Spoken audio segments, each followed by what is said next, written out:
వసుదేవసుతం దేవం కంసచణూరమర్దనం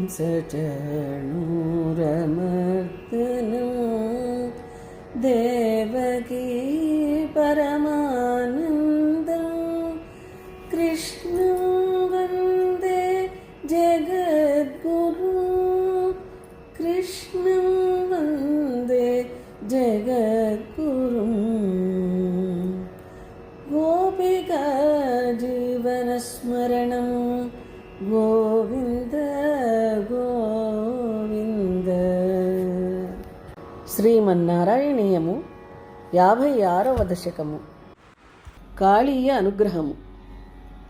రుచిరకంపిత కుండల మండల సుచిరమీశననర్తిత పన్నగే అమరతాడితదుందుభిసుందరం వియతి గాయతి దైవతయౌవతే.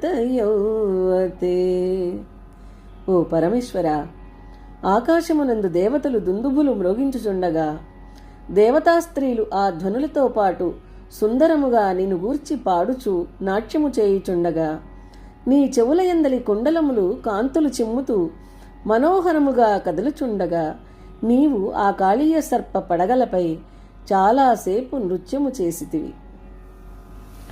నమతి యద్యదముష్యసి రోహరే పరివిహాయ తదున్నతమున్నతం పరిమధన్ పదపంకరుహాచిరం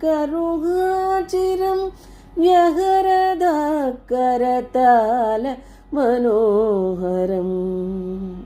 భగవన్, ఓ హరి, ఆ పాముతల ఏది నీ నృత్యము చే వంగిపోయెను.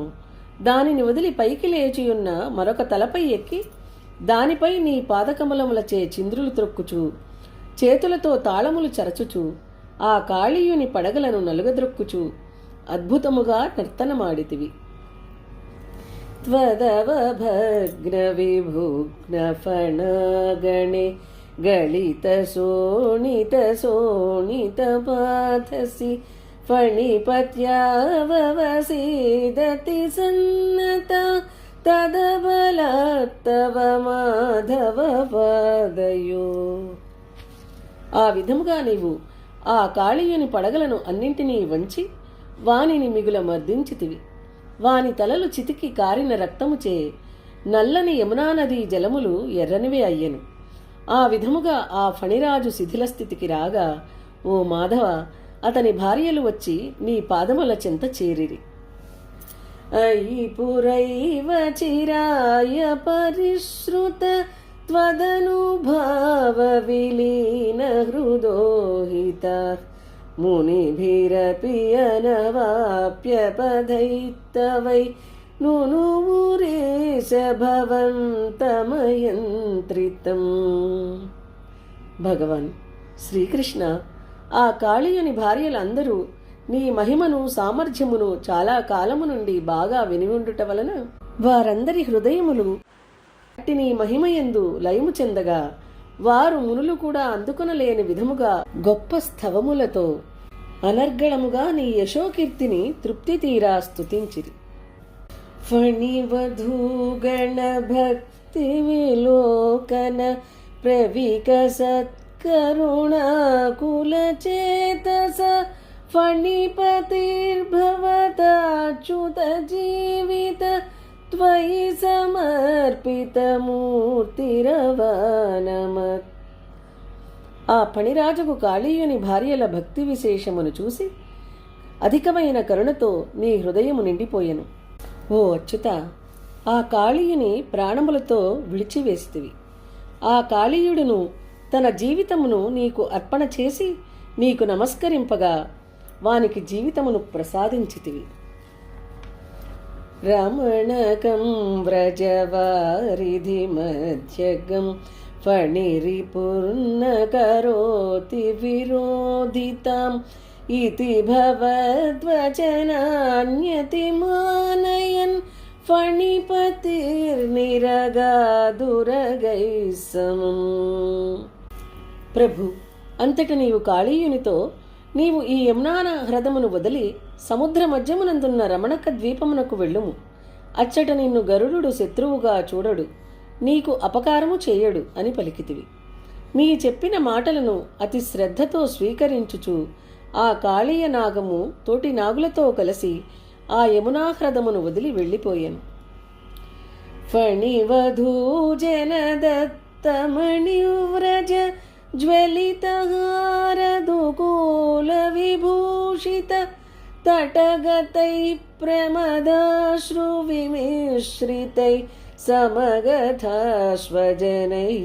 దివసావధూ. కాళీయ నాగము పత్నీ జనములు నీకు మనోహరమైన మణి సమూహములతో కాంతులు చిందడు హారములను పట్టు వస్త్రములను సమర్పించిరి.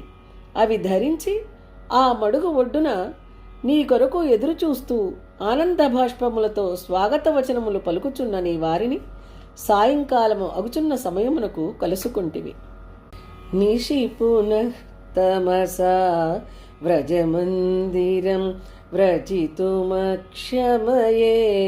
జనోత్కరే స్వపతి తత్ర భవచ్చరణాశ్రయేత్ నవకృశానురరుంధ సమంతత. చీకటి పడి ఓ స్వామి ఇంతలో రాత్రి అయ్యను.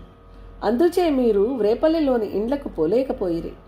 నీ వారంతరును అచ్చటనే నీ పాదముల సన్నిధి యందు నిద్రించిరి. అప్పుడు అన్ని వైపుల నుండి దావాగ్ని చుట్టుముట్టినది. ప్రబుధితానధ పాలయ పాలయ ఇతి ఉదయదార్తరవాన్ పశుపాలకాన్ అవితుమాసుపపాథమహానలం కిమిహ చిత్రమయం ఖలు తే ముఖం. అంతటా ఆ గోపబాలురు మేల్కొని కృష్ణ కాపాడుము కాపాడుము అని ఆర్తనాదములు చేసిరి.